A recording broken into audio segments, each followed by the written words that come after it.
of this is by design. I believe that they're trying to take this out of our communities, our schools, and everything for a reason. Because they want the government to be God. They don't want people to believe in anything else. And they want people to be totally reliant on the government as if they were God. And when they have that control, when they have that reliance from people, that's when they can do whatever they want. And that's exactly what happened 4 years ago, where the governments are so big now that they can tell people to stay in their house, stay away from their families, do not gather, do not even golf together if you don't live in the same household. And when you divide people like that, you have the power. And that's how much power they have, is people actually fell for that and went for it. Because the flip side of that is they're going to lose their jobs. They're going to lose the ability to feed their family. And the only reason why they have that much power is because we allowed that to happen slowly over time on this fiat world with these broken incentives. We've allowed this corrupt system to really flourish. And I do think that we're kind of at the point now where the things will transition over time, but I do think that the pendulum swings back and forth.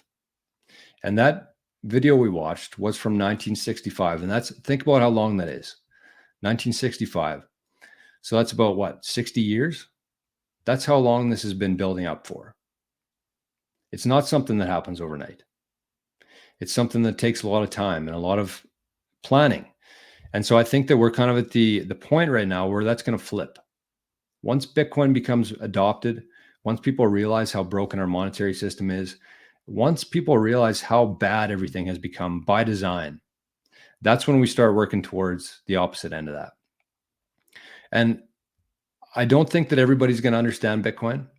I think that over these next 60 years, our lives are gradually going to get better as we move away from this evil fiat system into the system based on honesty and trust within Bitcoin.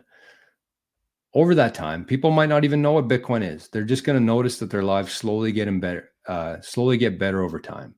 Because when you change the money, when you change the incentives, everything else changes behind it. And we really need to get back to those core values of good versus bad, good versus evil. And our world has been run by evil for a long time now. And I think that is done. It's not something that's just going to shut off like a light switch, but it's done. People are the reason that system has been able to survive for so long is because they've kept us in the dark from everything. There's a reason why we don't learn about money in schools. There's a reason why bankers go to work every day for a bank and they don't learn what money is. So I'm not saying that the banking system's bad. I'm saying that the governments at the very top who control the strings of everybody else, that's the evil that we need to get rid of. And I think that Bitcoin is going to cut them out of the equation. That's what the sole purpose of Bitcoin was for, is to separate money and state. State has become too big, too powerful, and way too evil.